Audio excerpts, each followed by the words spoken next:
지금 우리가 함께 나눌 말씀은 역대상 15장 1절에서 29절 말씀입니다. 역대상 15장은 다윗이 하나님의 궤, 즉 언약궤를 예루살렘으로 다시 모시는 이야기입니다. 우리가 이미 살펴봤듯이 앞서 13장에서 다윗은 하나님의 궤를 예루살렘에 올리려고 했지만은 우사의 죽음이라는 비극으로 실패를 경험하게 됩니다. 그 실패의 원인을 깨달은 다윗은 이번에는 철저히 하나님의 뜻에 따라 준비를 하고 진행을 하는데요.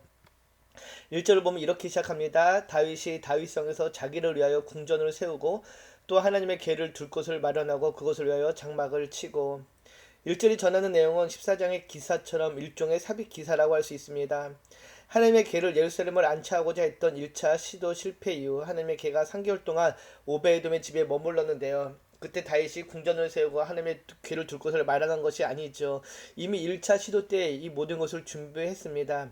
그럼에도 불구하고 역대기 기자가 15장을 2절의 내용으로 시작하지 않고 1절의 내용을 넣은 이유는 하나님의 궤를 다시 모시려고 하는 다윗의 그 마음의 중심을 전하고자 함입니다. 다윗이 온 이스라엘 왕으로 등극한 후 하나님 중심의 왕국 건설을 위해 언약궤를 자신이 있는 예루살렘 성으로 안치하는 것은 반드시 필요한 과제였던 것입니다. 그래서 2절을 보면 이렇게 준비를 하는데요. 다윗이 이르되 레위 사람 외에는 하나님의 궤를 맬 수 없나니 이는 여호와께서 그들을 택하사 여호와의 궤를 메고 영원히 그를 섬기게 하셨음이라 하고 또 13절에는 전에는 너희가 매지 아니하였으면 우리 하나님 여호와께서 우리를 찢으셨다라고 이야기하죠. 과거의 실수를 통하여서 이번에는 하나님의 말씀대로 순종하는 모습을 보입니다. 다윗은 앞서 언약궤를 옮기려다가 우사의 죽음을 경험하게 됩니다. 그는 그 실패를 단순한 사고로 넘기지 않았죠. 철저히 말씀의 원리를 되새기고 하나님의 뜻을 따르지 않는 자기의 경솔함과 무지를 인정했습니다.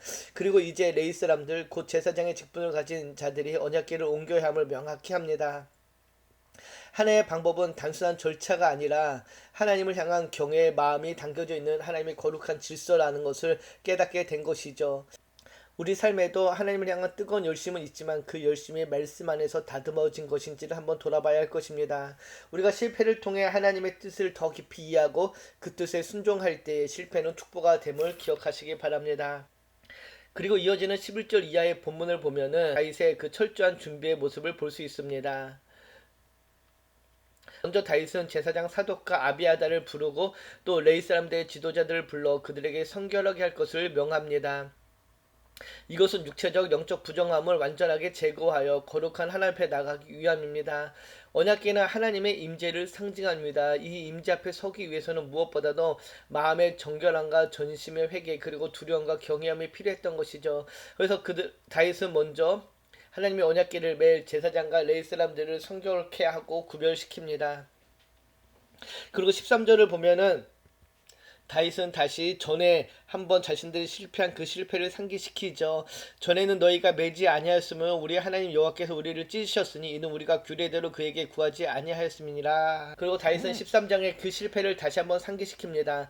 아마 다윗에게는 투람으로 작동했던 것 같은데요. 그만큼 하나님의 궤를 예루살렘을 모시는 것이 다윗에게 중요하였기에 다시 한번 하나님의 말씀대로 하나님의 말씀에 의해서 하나님의 말씀에 따라 옮겨야 할 것을 강조하고 있는 것입니다.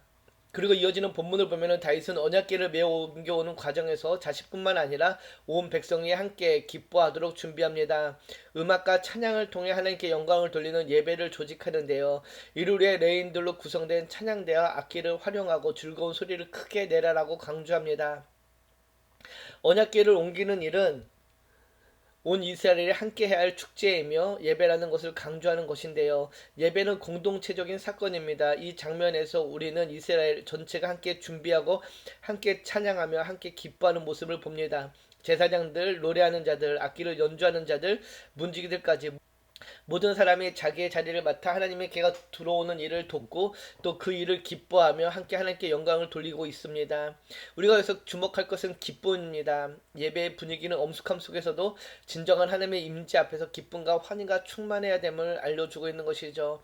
다윗이 바라는 것은 단순한 의식이 아니라 하나님의 임재를 중심으로 한 백성 전체의 회복이며 기쁨의 회복입니다. 오늘 우리 교회 공동체도 이런 기쁨의 회복이 있기를 소망합니다. 그리고 그 기쁨이 얼마나 큰지를 29절을 보면 알 수 있는데요. 여호와의 언약궤가 다윗성으로 들어올 때 사울의 딸 미갈이 창으로 내다보다가 다윗 왕이 춤추며 뛰는 것을 보고 그 마음에 없인 여겼더라. 다윗의 춤과 미갈의 냉소가 대조적으로 보입니다. 다윗은 온몸으로 하나님 앞에 기뻐하며 춤을 춥니다. 그에게 있어서 왕의 체면은 중요하지 않았습니다. 그는 하나님 앞에서 한 명의 예배자였고 하나님의 임재 앞에서 자신의 모든 것을 내려놓고 감격하고 찬양하고 기뻐했는데요. 그러나 미갈은 그 장면을 창으로 내다보다가 다윗의 그 모습을 보고 업신여겼다라고 합니다. 미갈의 그 마음의 태도를 보여주는 것인데요. 그는 하나님의 중심의 간격보다는 인간적인 시선과 체면, 형식과 외모에 더 관심이 있었던 것입니다. 오늘 우리 마음에도 두 사람이 함께 존재할 수 있습니다. 다윗처럼 하나님 앞에 전심으로 뛰어드는 예배자의 모습과 또 미갈처럼 다른 사람의 시선을 의식하는 그런 모습이 함께 할 수 있는데요. 그러나 우리가 기억해야 되는 것은 하나님은 기뻐하는 자를 기뻐하십니다. 하나님 앞에서 내 마음을 숨기지 않고 솔직하게 춤추며 기뻐할 때에 하나님의 임재를 우리는 더 풍성하게 누리게 될 것입니다. 오늘 본문 역대상 15장은 우리에게 예배의 회복을 이야기합니다. 언약궤는 단지 하나님의 말씀의 그 돌판이 들어있는 상자가 아니라 하나님의 임재의 상징이었습니다. 그래서 다윗은 그것을 자신이 있는 예루살렘 성으로 옮기고자 했던 것인데요. 그 마음에 다윗이 얼마나 하나님의 임재를 갈망하고 사모하는지를 알 수 있습니다.